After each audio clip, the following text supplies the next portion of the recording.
మధ్య ప్రాచ్యంలో పరిస్థితులు పూర్తిగా దిగజారిపోవడంతో America president Donald Trump G7 సదస్సు నుంచి అర్ధాంతరంగా నిష్క్రమించారు.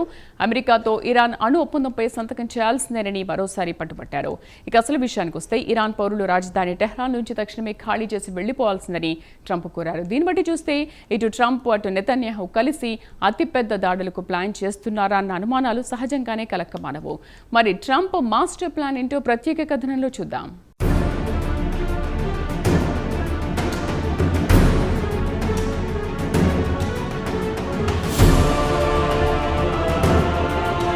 మిడిల్ ఈస్ట్లో పరిస్థితులు 5వ రోజు మరింత దిగజారిపోయాయి. ఇక America president Donald Trump G7 సదస్సు నుంచి అర్ధాంతరంగా నిష్క్రమించారు.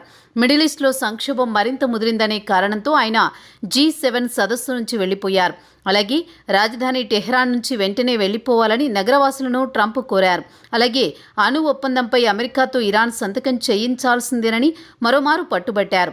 ఇక ట్రంప్ కెనడా నుంచి నేరుగా వాషింగ్టన్ చేరుకున్నారు. ఇక వాషింగ్టన్ అధికారులు మాత్రం ట్రంప్ అర్ధాంతరంగా G7 సదస్సు నుంచి రావడానికి గల కారణాలు మాత్రం వివరించలేదు. కానీ మిడిల్ ఈస్ట్లో తీవ్ర ఉద్రిక్త పరిస్థితుల వల్ల ఆయన రావాల్సి వచ్చిందని మాత్రం వివరించారు.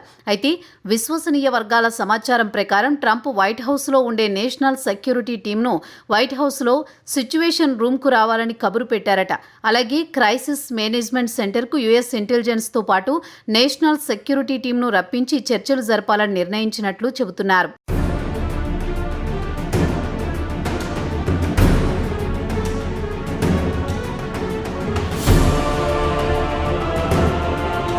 తాను G7 సదస్సు నుంచి అకస్మాత్తుగా వాషింగ్టన్ రావడానికి కారణం ఇరాన్ ఇజ్రాయెల్ మధ్య కాల్పుల విరమణ కాదని అంతకంటే అతిపెద్ద సంఘటన జరగబోతుందన్నారు ట్రంప్.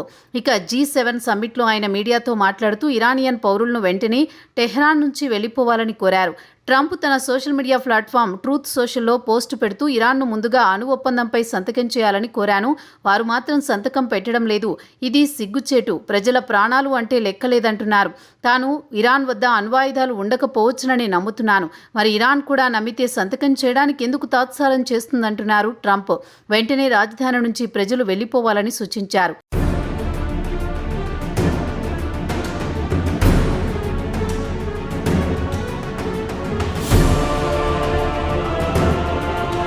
ఇదిలా ఉండగా G7 సమ్మిట్లో నుంచి ప్రెసిడెంట్ ఎమాన్యుయల్ మక్రాన్ మీడియాతో మాట్లాడుతూ ఇరు దేశాల మధ్య కాల్పుల విరమణ ఒప్పందానికి అంగీకరింపజేయడానికి ట్రంప్ అర్ధాంతరంగా సమావేశం నుంచి వెళ్లిపోయారని, ట్రంప్కు ఏదో ఒక ఆఫర్ వచ్చి ఉంటుంది, అందుకే ఆయన వెళ్లిపోయారు.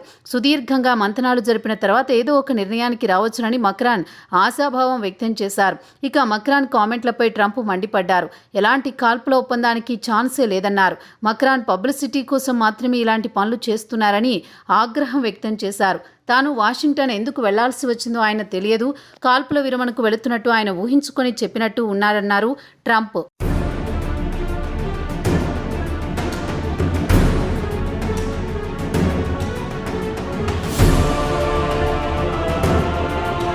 ఇదిలా ఉండగా అమెరికా అధికారులు మాత్రం G7 సదస్సుకు హాజరైన నాయకులు ఇరాన్ ఇజ్రాయెల్ మధ్య ఉద్రిక్తతలను తగ్గించడానికి ముసాయిదా ప్రకటనపై ట్రంప్ సంతకం చేయడాన్ని స్పష్టం చేశారు.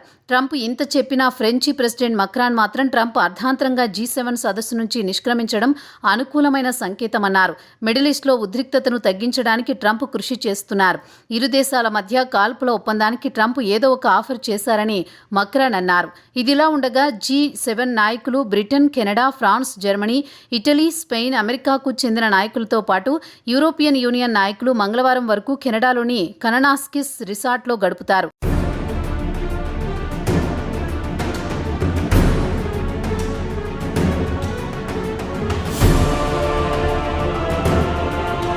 అయితే G7 సదస్సులో ఉక్రెయిన్, రష్యా మధ్య ఉద్రిక్తతలను యుద్ధానికి ముగింపు పలకడానికి ఎలాంటి పరిష్కారం లభించలేదు. G7 దేశాల నాయకుల మధ్య భేదాభిప్రాయాలు స్పష్టంగా కనిపించాయి.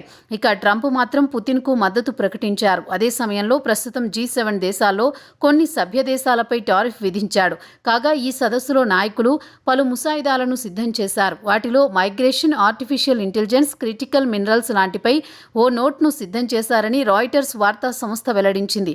అయితే పైన తెలిపిన అంశాలపై అమెరికా దేనికి ఆమోదం తెలుపలేదు. అయితే విశ్వసనీయ వర్గాల సమాచారం ప్రకారం ట్రంప్ ఈ ముసాయిదాలను చూసిన తర్వాతనే దానిపై అంగీకారం తెలిపే అవకాశం ఉందని చెబుతున్నారు.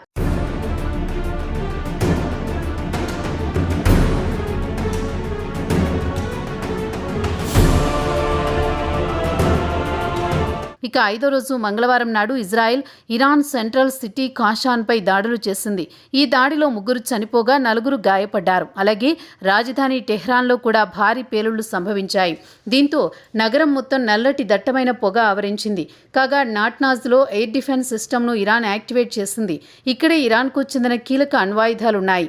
ఇక ఇరాన్కు చెందిన వార్ టైమ్ చీఫ్ అలీ షాద్మానీని లేపేయడంతో పాటు ఇరాన్కు చెందిన ఆయుధాల స్టోరేజీ, మిసైల్స్ లాంచర్ సెట్స్పై దాడులు చేశామని తెలిపింది. అలాగే సోమవారం ఇరానియన్ లైవ్ టీవీ ప్రసారాలు జరుగుతుండగా బాంబులు పడ్డంతో టీవీ యాంకర్ అక్కడి నుంచి పరుగులు తీసిన వీడియో సోషల్ మీడియాలో చాలా మంది చూసే ఉంటారు.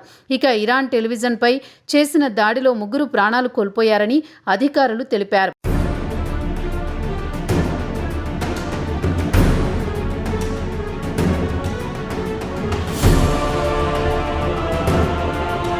ఇదిలా ఉండగా రాయిటర్స్ వార్తా సంస్థ అందిస్తోన్న సమాచారం ప్రకారం ఇజ్రాయెల్ దాడులకు ఇరాన్ విలువెల్లాడిపోతోంది. ధీటుగా కౌంటర్ ఇవ్వలేకపోతోంది.